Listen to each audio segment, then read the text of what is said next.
Hi everyone, back again with Modern Atomic Theory, Part 1 packet. Now we're going to come on to a very fundamental and very important fact, and really it's the driving force behind all chemical reactions, okay? So you may ask yourself a question, hey, if I bump an H into a Cl, why do they stick together? Why don't they just bounce off? And yet if I try and bump an H into an N, maybe they don't stick, right? So there's some reason that when atoms bump together, they stick to make molecules and ionic compounds, okay? Why is that? Okay, it turns out it's a very, very simple concept. It turns out that in nature, and if you remember the periodic table, it makes sense when you look at it. This last column, I've kind of mentioned in class a few times, and we've seen the, the various periodic tables where these guys are kind of roped off, they're kind of special, right? These are the noble gases. They don't react with anything. Okay, that means they're stable as atoms. So in nature, these atoms don't react because they're perfectly stable. Everything else to the left of the noble gases is unstable. There are no atoms of phosphorus in nature. It's stuck to other things, either itself to make an element or other things to make compounds, right? So everything else has to stick to other atoms to be stable. And the big question is, why do atoms have to stick together to be stable? Or if you like, why is it these atoms don't have to stick together to be stable? Well, it all comes down to their electronic configurations, as we've kind of been working towards this, okay? So it turns out that atoms with complete or full shells are stable, okay? So if you think about it, because the noble gases are at the end of each row, they have complete layers. Oh, so if at the end of the row they're stable, they got complete layers. And we call that the so-called inert gas configuration. Okay, so these guys are already stable. These are the members of the noble gas, the last column in the periodic table. They're already stable. Everything else is trying to look like these atoms. How do they do it? The other atoms either gain or lose electrons, they become ions, so they look like one of these, okay, so they become stable. Or they share electrons, which will be the focus of the work as we go forward, which will be a covalent bond. Bottom line is, every atom in nature, when it's stable, i.e. when it's bonded, or if it's a noble gas by itself, has a complete outer layer of electrons. So they look like these. We say it's called attaining the inert gas configuration. So every atom in nature, quote unquote, attains the inert gas configuration, looks like one of these when it's bonded. Okay, now I do have this kind of spot the error. Can you spot the error in this picture? You've got to be careful where you steal things on the internet, right? Obviously, when we do this correctly, that is more reasonable. Okay, so you've got to be careful. Okay, we have a strict way of writing dot diagrams. We don't write those apart as common sense kind of says we should, but that's not how nature works, unfortunately. Okay, we have to put them together. Okay, now, remember, when atoms are bonded, they will look like, if you like, the nearest noble gas, okay? So let's look at that. So let's look at lithium fluoride. We know lithium fluoride is a metal and a non-metal, so it makes an ionic compound, all right? Now we can do kind of a more elaborate kind of dot diagram representation, okay? So there's lithium, and it's going to bump these two atoms together, and they're going to stick. And just so we know whose electrons belong to who, I'm going to do fluorines as crosses, okay?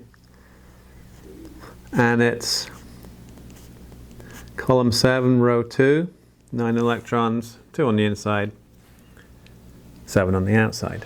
Now, if you like, remember, these second layers are parking lots, aren't they? I can park up to 8 electrons. So if you like, I've got 1 in a parking lot made for 8 for lithium, and I got 7 in a parking lot made for 8 in fluorine. So if you like, I'm going to put that empty space right there. Okay, there's my empty parking space. Okay, now here's the thing. When these bump together, I have to end up with only full layers left and right. Now we know they have a big difference in quote unquote strength, big difference in electronegativity. Metals are weak, non-metals are strong. Turns out fluorine's the strongest, right? So what's it going to do? Fluorine's going to steal an electron. It's the super strongest element in nature. It can steal as many electrons as it wants, but it only steals one. Why? Because it's only got room for one in its outer layer. And when we look at that, what's left, we've still got the lithium plus 3 nucleus, but it now has 2 electrons, right? Oh, wait a minute, what does that look like? We can write it as the lithium plus ion, right? 3 protons, 2 electrons plus 1, group 1 mix plus 1. It looks like helium. And that's totally legitimate, right? Because it's now stable. This ion is stable because it's got a full outer layer. If you like, I peeled back one layer to leave a full layer underneath, okay? So by losing that outer electron, I left a full layer underneath. Where does that electron go? Ionization, we make fluorine. And this is why I did dots and crosses, right? So here are the originals, if you like. And I always tend to draw the dots, you know, in the correct order like this, go around the points of a compass, and then there's my extra one, right? There's my extra one. And that brought in a minus charge. What does that look like? Which element has a full 2 layers? Well, it's going to be the thing at the end of row 2, isn't it? It's going to be neon. Okay, there's neon. So it looks like neon. Looks like neon. We say it's attained the inert gas configuration. Attained the inert gas configuration. And that's a kind of a great, you know, if you take some tests down the road, which are multiple choice, you might get a question, which of these has the neon inert gas configuration? Fluorine minus would be an answer for that. Okay, so, oh, another word I like is isoelectronic. Iso means same, right? So isobars are regions of same pressure in geography or something, right? Electronic just means electrons, yeah? So fluoride, F minus, and neon are isoelectronic. They've got 2 full layers. They've got 10 electrons each, okay? Lithium plus and helium are isoelectronic. They have 2 electrons each, okay? All right, so that's ionic bonding explained in terms of attaining inert gas configurations. The mechanism's different than we'll do in a second. We lose and gain rather than share, but it's the same end result. We get full outer layers. Okay, remember that's the driving force of every single reaction is the formation of complete outer layers, which means atoms are stable. All right, now covalent bond, first time we've seen a covalent bond. If you look it up, F2 is a real thing, okay? Fluorine is an element that exists as F2. Fair enough, okay? So a fluorine must stick to itself just one time to make a stable configuration.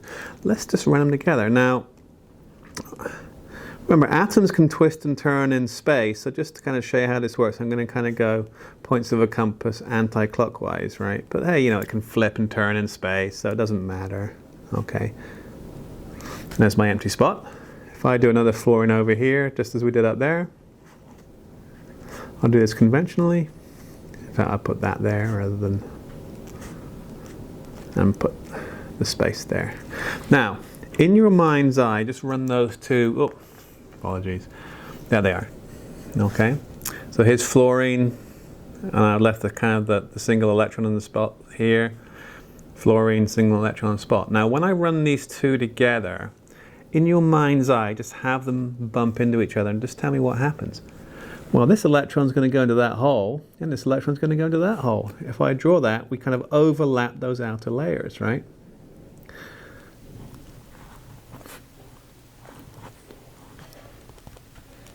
So there's the insides done, okay?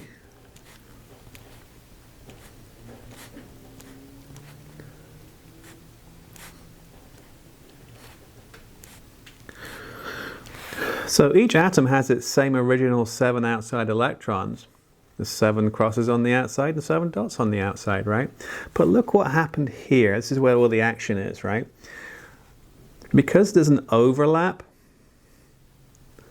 we have sharing. The definition of sharing, of course, is they both own it, right? So if I put my finger in the way, when I look there, how many electrons are on the outside of that fluorine? Well, the 7 it brought with it and the 1 it's now sharing with its neighbor, that makes 8, right? Same here, the 7 it brought with it and the 1 it's sharing with its neighbor, it makes 8. So by sharing a pair, they've both got 8 on the outside. They both look like neon. Isoelectronic with neon, okay? So in each case, Fluorine has got 8 on the outside. Here it got it by stealing, here it got it by sharing. Okay, these are a similar strength, actually identical strength. These are of different strength. Ionic bond, covalent bond. As you can see, an ionic bond and a covalent bond essentially achieve the same goal. That's a full outer layer of electrons, okay? And that's the driving force, again, behind every single chemical reaction. So chemistry at its heart is very simple. Make a full outer layer. That's all you have to do. And, you know, we don't have to kind of coalesce atoms in our mind. There's little tricks we can use with Lewis symbols to make this, okay? And later on, we'll see that as a... Let's look at the outer electrons. We'll do things like this, okay? You can kind of see where this is going, okay? A line, which you may have seen before, is just that shared pair.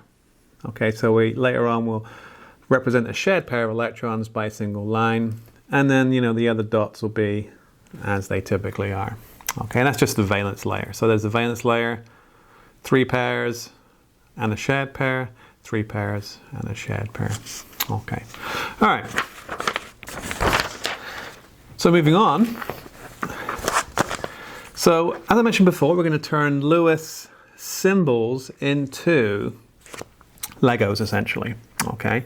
Now, it says recall your workshop. I'll get into that in more detail. Basically, you can do a 3-dimensional model, and here's my modeling kit. These are the model kits we use at school, and should we have done the lab, we'd have broken these out and actually do a 3-dimensional representation with a model to exactly what we have on the page in terms of a drawing. Okay, so I'll show you that as we go and kind of cover that base. Okay. All right, so you see how that works. If you're interested, you can actually buy these modeling kits online. These are actually not so great, cheaper ones we use for school. If you go on Amazon, you can get this, all right? So this is a molecular modeling kit I actually gave to one of my children for their birthday, all right? And I have 2 children, of course, so guess what? Yeah, 2 modeling kits, all right? Again, it's kind of fun. This one's great. If you're taking organic chemistry down the road, it's a little bit more sophisticated, it's a little bit nicer, okay? But because this is the one you may see in the classroom, we'll kind of stick with this just for the notes, okay? All right, so now, simple Lewis structures. Lewis structures, we did one already, okay? That is a simple Lewis structure, okay? So how do we make those, okay? Well, we're going to make them from our Legos, which are Lewis symbols. Okay, so we need to have a little reference sheet. Okay, so carbon, number of valence electrons. Now remember, carbon's in column 4, 4 valence, right? Lewis symbol, 4 on the outside. Now, here's a very, very crucial aspect of this work. You may ask yourself a question, well, how many bonds, how many sticks, so to speak, will be in my Lewis structure? Well, if you think about what happened in our previous example, okay, this single outside electron went and found a partner on another the single outside electron found another electron on another atom to make a pair, which we call a shared pair, right? So single electrons will pair up with other single electrons from other atoms, okay? And when electrons pair in that way, they make a bond. So the number of bonds you make is identical to the number of unpaired electrons an atom has in its outer layer, okay? So if we look at carbon, it has 4 single by themselves electrons, right, which will go off and find electrons on neighboring atoms to make shared pairs or bonds. So its valence C, the number of bonds it makes, is the same as the number of unpaired electrons, which is 4. Fantastic. Okay, now that's a very subtle and important point. Carbon makes the biggest number of bonds of any atom, right, because it has the most unpaired electrons. I didn't say it has the most electrons, did I? I said it has the most unpaired electrons. Let's see how that works. So if I look at nitrogen, column 5, all right, so 5 on the outside. 1, 2, 3, 4, 5. So it has 5 valence electrons. But what's its valence C? How many bonds is it going to make? If you said 3, you were right, because that's 3 single electrons which can go and look for partners. This is an inert pair, we call it, a lone pair. That doesn't do any chemistry because they're already paired up, okay? So it actually makes 3 bonds because it has 3 unpaired. Yes, keyword, valency is 3 for nitrogen. Number of valence electrons is 5. So important, very important difference, okay? So what you do, obviously oxygen, column 6, chlorine, column 7, hydrogen, column 1. Just press pause and complete this table. All right. Okay, so oxygen, 6 on the outside. Interesting. Oxygen, 6 on the outside. 6 valence electrons, but only 2 are unpaired, right? So valency of 2. Oxygen always makes 2 bonds. All right. Chlorine, wow, it's got loads of electrons. Loads of bling, right? But only makes the 1 bond. The halogens remind me of the Cardassians. Loads of bling, little work. Lots of electrons, only 1 bond. Bad joke. All right. Finally, hydrogen. Hydrogen is unique because it's the only element that makes bonds in row 1. So it only has the 1 electron, okay, and it only makes the 1 bond. Okay. So remember the golden rule here. Okay. When we talk about valency, it's the number of unpaired electrons, and the number of unpaired electrons is the number of bonds an atom makes. Okay. That'll be a stick later. Okay. All right. Now, this is not in the book. Okay, this is not in the book, but it's a super easy way to make Lewis structures. Okay, Lewis structures are maps of where electrons are in molecules. Okay. Now, we'll come back to the analogy in a moment, okay?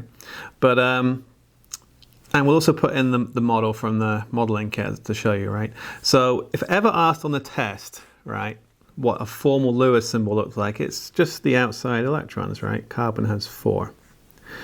Now, here's the thing. Remember, those electrons will go off and make pairs with other unpaired electrons and other atoms to make bonds, which were represented by sticks, right? So I like to think of an unpaired electron literally like a hand that wants to be held, right? There they are. Okay, so that's my easy Lewis symbol. And all I'm going to do is have the atoms hold hands in a minute, right? So never put this on the test, but it will really help you with your models, right? Now, if I look at my modeling kit, which one of these blocks is carbon? Well, carbon is traditionally black because, you know, think of charcoal, right? Coal, things like that. Kind of a black color, all right? So when I do my easy Lewis for the modeling kit, here it is. As you can see, in 3 dimensions, it kind of looks like a tripod, okay? Kind of looks like a tripod. So, you know, in the modeling kit, you can do kind of a little bit of a hokey model there, but get some 3-dimensional shape on it, right? So that's carbon in the modeling kit. It always has 4 sticks. Now the bottom line is, and this is why this is easy, right? Because in any molecule, carbon will look like it's easy. So later on we'll see something like, and I'll just do it on the side real quick. We'll see something like methane, right? If I look at carbon in methane, it has the 4 sticks. It looks like it's easy. So that's the trick. We'll keep coming back to this. Atoms will always look like they're easy when in a molecule, right? When in the final structure. The easy is just turned from a dot to a stick. All right. So we can do the rest, and we'll come back to Julie up here, right? So nitrogen, now be careful. Here, we only have a valency of 3, so it's going to be 3 sticks and a lone pair. So nitrogen will always have a lone pair and 3 sticks in any structure. If we look at our modeling kit, well, it turns out that nitrogen is always blue, right? That's why traditionally blue. All right, so carbon's black, nitrogen's blue. So 3 sticks. To bear with me while I dig around for sticks here. All right. So there's my 3 sticks. Fantastic, right? Keep it out of the way a second. So there's my 3 sticks as required. But hey, how do we represent this lone pair? And this is why this modeling kit is used in class, not the one from Amazon, because we can represent that lone pair by a paddle. All right. So the paddle is a region of space where those inert or unreactive electrons live. Inert or unreactive because they're not looking for a partner, right? They're already paired up. Okay, so if we did the modeling, we'd have had a paddle and 3 sticks, basically like that. Okay, all right. Oxygen, you see where this is going. Column 6, 6 valence electrons, valency of 2, right? So oxygen has 2 sticks and 2 lone pairs. Oxygen, we think about oxygen as being responsible, you know, for combustion and fires and things like that. So red's a good color for oxygen, and that's what it is traditionally. There's oxygen. Boom, 2 sticks and 2 lone pairs, 2 paddles. All right, so that's what the 3-dimensional representation of an oxygen atom looks like, okay? 2 sticks, 2 lone pairs. Okay, finally chlorine. If you ever look at chlorine in real life, it's actually a slightly green colored gas, all right? And actually before I do that, let's do it here. So chlorine, column 7, 7 on the outside. Lots of electrons and 1 bond, okay? So chlorine, 1 stick,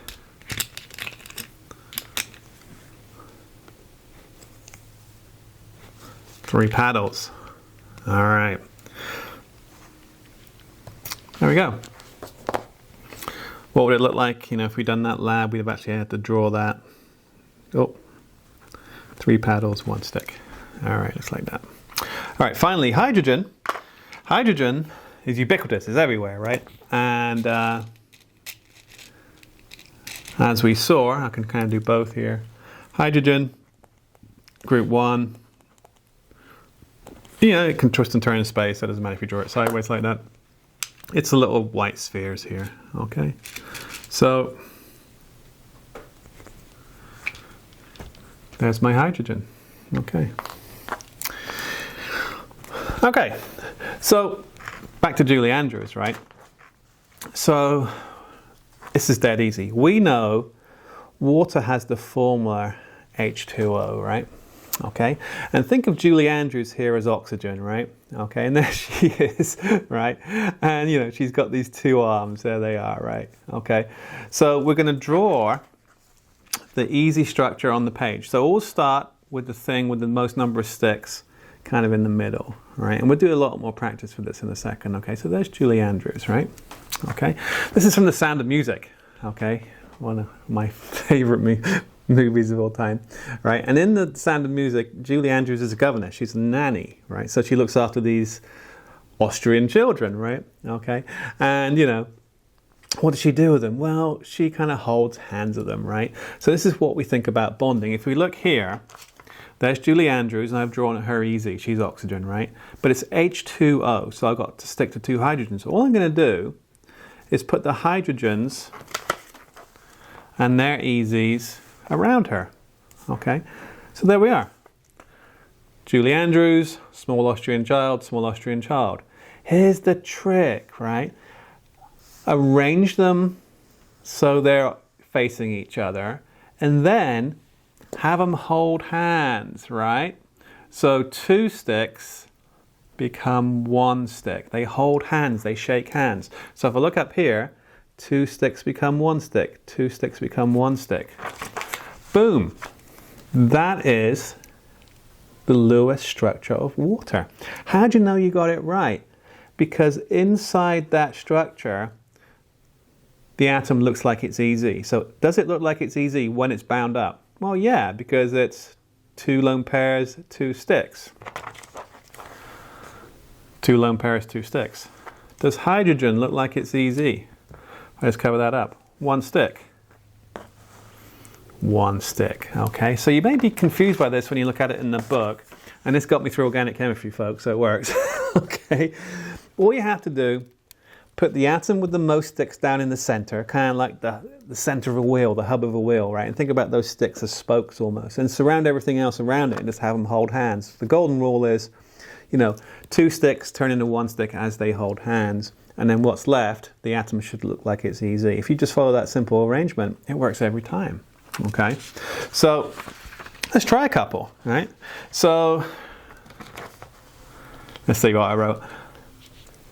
Every atom or molecule must have as many bonds as it has valency, all right? So, you know, carbon has 4 sticks, right? It has 4 unpaired electrons. So 4 sticks, 4 unpaired electrons, okay? So always make sure that applies, and that's, you know, let's look at the easy version, right? So carbon will always have 4 sticks, okay? Where those sticks go is the question, right? So that's how we make these structures. So let's do ammonia first. Now ammonia is NH3, yeah?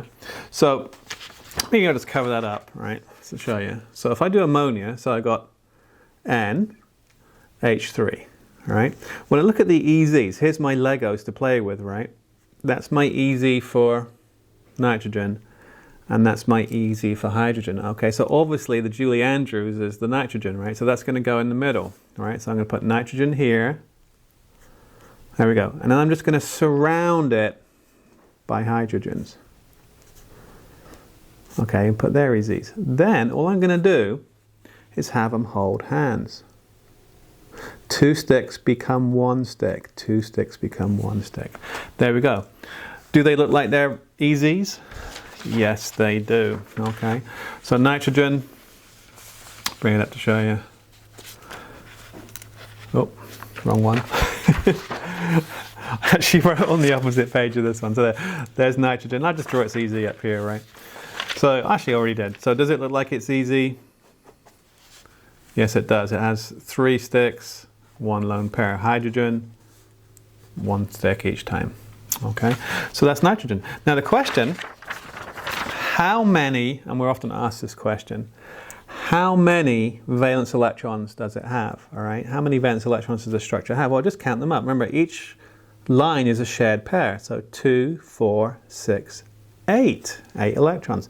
That makes total sense because that center atom, it's often a multiple of 8 when you add them all up. That center atom must have 8, and if you think about it, they're all around that center atom. 2, 4, 6, 8. All right, water, we just did it. Let's do it again, right? So water, if we remind ourselves, oxygen must look like that. Hydrogen must look like that. It's 2 hydrogens, 1 oxygen. It has to be because that's the formula. Oxygen has the most sticks. Plop it down. Have them hold hands. Have them hold hands. Do they look like they're EZs? Yes. How many electrons? 2, 4, 6, 8. 8 again. Okay. Try the next 2. Careful with this one because there's lots of extra kind of electrons in that structure. Okay. So try the next 2. Pause. Give it a shot. All right. Now methane. Actually, let me go back real quick just for a second. Before we do that, there are, of course, modeling equivalents of this, right? So should we have done our modeling lab, and it says, you know, let's go work on our modeling lab now, because this actually takes the pre-lab for the modeling lab, and we do it in class, right? Obviously no modeling assignment in class. I can kind of show you how to do it though. So here's my nitrogen, here's my hydrogen, right? There we are. Now, all I'm going to do, and you know, if you did this in practice, you'd find that you either like to model, do the model, and then draw it on paper, or most people actually like to do it on paper first, then do the model. So I've got to have nitrogen in the middle with its lone pair. That's that guy. All right, so there's the lone pair right here. 3 sticks, 3 sticks. On the end of each stick is a hydrogen. Yep.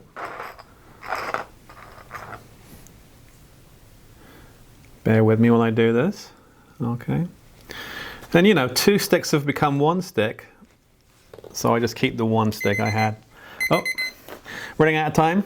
Doesn't time fly when you're having fun? Okay. So I'm about to run out of time, folks. There's our first Lewis structure in 3D. Okay, as you can see, it really nicely matches. If I just put it in the same orientation. Oh, twiddle it around. This is the great thing about models. There it is. So center nitrogen, 3 hydrogens, lone pair. Okay, I'll do the same for water in a second, and then we'll do the others. Okay, let's stop there.